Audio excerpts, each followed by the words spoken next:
Hi friends, இன்றைக்கி தேங்காய் பால் சாதம் எப்படி செய்கிறதுன்னு பார்க்கலாம். அதுக்கு ஒரு வீசம்படி, அடுத்து இன்னொரு 1/4 வீசம்படி, 1/4 வீசம்படி பாஸ்மதி ரைஸ் எடுத்துக்கலாம். 1/4 வீசம்படி பாஸ்மதி ரைஸ் எடுத்திருக்கேன். ஸோ இதை நம்ம ஃபஸ்ட்டு என்ன பண்ணிக்கலாம்னா, ஒரு தடவை வாஷ் பண்ணி அப்புறம் எடுத்துகிட்டு அதுக்கப்புறம் தண்ணி ஊற்றி அதை ஊற வச்சுக்கலாம். ஒரு தடவை வாஷ் பண்ணி எடுத்துட்டேன். ஸோ இப்போ இதில் தண்ணி ஊற்றி ஒரு 15 மினிட்ஸ் நம்ம என்ன பண்ணிக்கலாம்னா ஊற வச்சுக்கலாம். ஸோ 15 மினிட்ஸ் ஊற வச்சா போதும். ஸோ இதை 15 மினிட்ஸ் ஊற வச்சுக்கலாம். அரைமுറി தேங்காவை அரைச்சி நல்லா பால் எடுத்து வச்சுருக்கேன். இது பால், தண்ணி அளவாக கலந்த பால். இதில் 2வது தடவை அரைச்சி எடுக்கலை, தடவை அரைச்சி எடுத்த பால். ஸோ இது கொஞ்சம் திக்காக இருக்கும். நம்ம இப்போ சாதத்தில் தண்ணியே தனியாக தண்ணி கலக்க போகிறதில்ல, தேங்காய் பால் மட்டும்தான் கலந்து செய்ய போகிறோம். இப்போ நம்ம சாதம் தாளிக்கிறதுக்கு ஒரு வெங்காயம், தக்காளி, கொத்தமல்லி தழை, புதினா, 2 பச்சை மிளகாய் எடுத்துருக்கோம் முழுசாக. அடுத்து பிரியாணி தாளிக்கிறதுக்கு பிரியாணி மசாலா பார்த்திங்கன்னா வேறு எந்த மசாலாவும் நம்ம போட போகிறதில்ல, தாளிக்கிற பொருள் மட்டும் தான் எடுத்திருக்கேன். பட்டை, கிராம்பு, ஸ்டார் அனிஸு, சோம்பு, அவ்வளோதான் எடுத்திருக்கோம். பிரியாணி இலை. இப்போ எப்படி தாளித்து விட செய்யலான்னு பார்க்கலாம். இப்போது ஸ்டவ்வை பற்ற வச்சு அடி கனமான பாத்திரம் குக்கரை வச்சுக்கலாம். குக்கரில் நெய் ஊற்றி வச்சுருக்கு.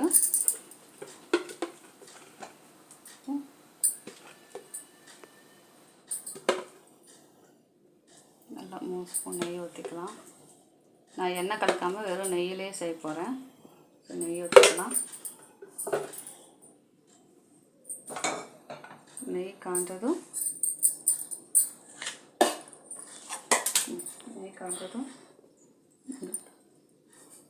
பட்டை, கிராம்பு அந்த இதெல்லாம் போட்டு வறுத்துக்கலாம்.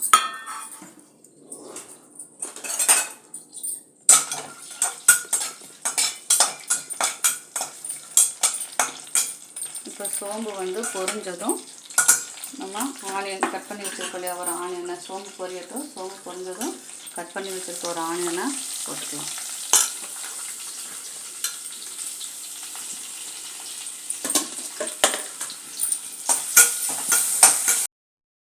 வெங்காயம் நல்லா பொன்னிறமாக வர வரையும் நம்ம வதக்கிட்டே இருக்கணும். நல்லா ப்ரௌனிஷாக வரணும், அது வரை வதக்கிக்கலாம். பொன்னிறமாக வதங்கிடுச்சு. இப்போது 2 பச்சை மிளகாய், கீரையில் எதுவுமே செய்யலை, ஏன்னா கீரைனா சாப்பாட்டில் அந்த காரம் இறங்கிருங்கிறதுனால அந்த டேஸ்ட்டுக்காக 2 பச்சை மிளகாய் முழுசாக. அடுத்து புதினா, கொத்தமல்லி போட்டு ஃபஸ்ட் புதினாவே கொத்தமல்லியை போட்டு வதக்கிக்கலாம்.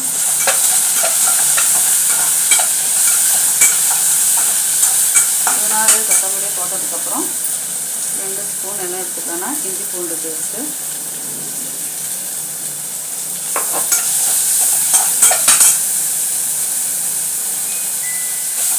2 ஸ்பூன் இஞ்சி பூண்டு பேஸ்ட் போட்டு வதக்கிக்கலாம்.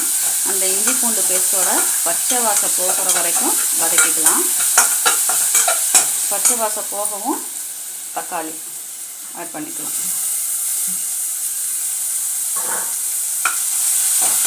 ஆட் பண்ணிவிட்டு நல்லா வதக்கி விட்டுக்கலாம்.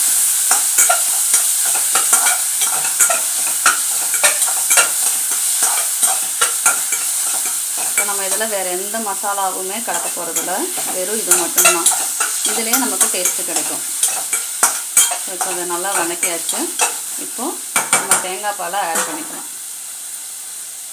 நான் ஆல்ரெடி சொல்லியிருந்த மாதிரி தான் போன வீடியோலேயே சொல்லியிருக்கேன்.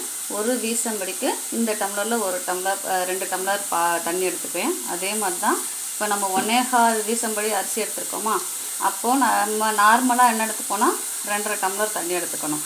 ஆனால் இது நமக்கு என்னதுன்னா பாஸ்மதி ரைஸுங்கிறதுனால நான் 2 டம்ளர் மட்டும் எடுத்துக்கிறேன் தேங்காய் பால். ஸோ 2 டம்ளர் தேங்காய் பால்.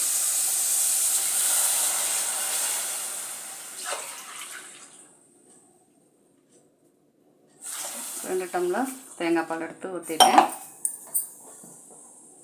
ஸோ இப்போ இதை வதக்கிக்கலாம். இப்படி மிக்ஸ் பண்ணிவிட்டு இப்போ இந்த சாப்பாட்டுக்கு தேவையான உப்பு ஆட் பண்ணிக்கலாம். தேங்காய் பால் சாதத்துக்கு தேவையான உப்பு ஆட் பண்ணியாச்சு. இப்போ இந்த பால் கொதிக்கட்டும். கொதித்ததும் நம்ம ரைஸை ஆட் பண்ணிடலாம். இப்போ இப்போ பார்த்தீங்கன்னா கொதிச்சிருச்சு. இப்போ நம்ம ரைஸ் ஆட் பண்ணிக்கலாம்.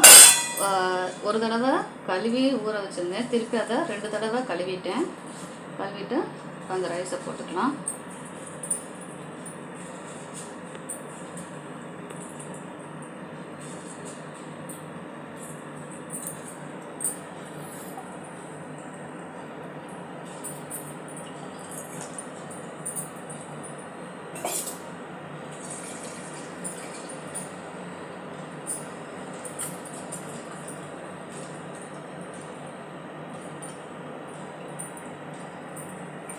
எப்பயுமே நீங்கள் சாப்பாட்டுக்கு உப்பு போட்டோம் இல்லையா, உங்கள் உப்பு கரெக்டாக இருக்கா எப்படின்னு பார்த்தீங்கன்னா, டேஸ்ட் பண்ணிங்கன்னா அந்த தண்ணியில் வந்து ஒரு உப்பு அதிகமாக இருந்துச்சுன்னா நீங்கள் சாதம் வடிக்கிறப்ப அந்த உப்பு வந்து கரெக்டாகிடும். ஸோ ஒரு உப்பு அதிகமாக இருந்தால் அந்த தண்ணியில் வந்து ஒரு உப்பு அதிகமாக இருக்கணும்.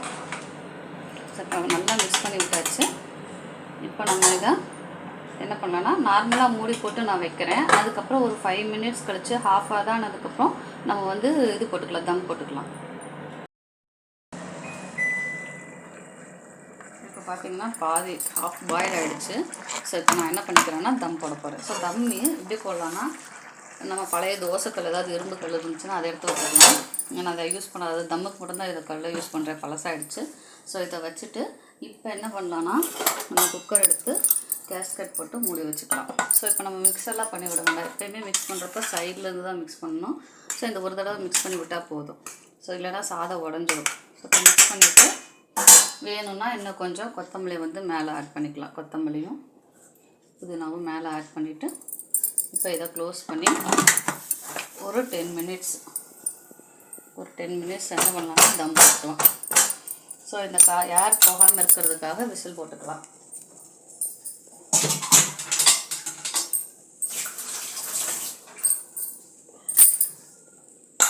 ஸோ இப்போ விசில் போட்டு ஒரு 10 மினிட்ஸ் மட்டும் சிம்லேயே என்ன பண்ணலான்னா இதை பாயில் பண்ணிக்கலாம். 10 மினிட்ஸ் கழித்து எடுத்துக்கலாம். 10 மினிட்ஸ் ஆச்சு. ஸோ நம்ம என்ன பண்ணிடலாம்னா ஸ்டவ்வை ஆஃப் பண்ணிவிட்டு இந்த விசில் இப்போ பிடிச்சிருக்கா, அந்த விசில் அடங்கினதும் இப்போ ஓப்பன் பண்ணி பார்க்கலாம். நம்ம இப்போ விசில் அடங்கிடுச்சு. இப்போ இதை ஓப்பன் பண்ணி பார்க்கலாம். பார்த்திங்களா, சாதம் நல்லா வெந்து வந்திருக்கு. ஸோ இப்போ இதை நம்ம என்ன பண்ணலான்னா ஒரே ஒரு தடவை சைடில் இருந்து தான் எடுக்கணும். ஏன்னா நமக்கு எல்லா இதுவும் சைடில் இருக்கா. ஸோ சைடில் இருந்து எடுத்தால் இல்லைன்னா சாதம் உடஞ்சிரும். ஸோ இந்த மாதிரி சைடில் எடுத்து மிக்ஸ் பண்ணி விட்டுக்கலாம். ஸோ தேங்காய் பால் பிரியாணி ரெடி. அவ்வளோதான், ஈஸியாக தேங்காய் பால் சாதம் குழந்தைங்களுக்கு பெரியவங்களுக்கு எல்லாருக்கும் பிடிச்சா தேங்காய் பால் சாதம் ரெடி.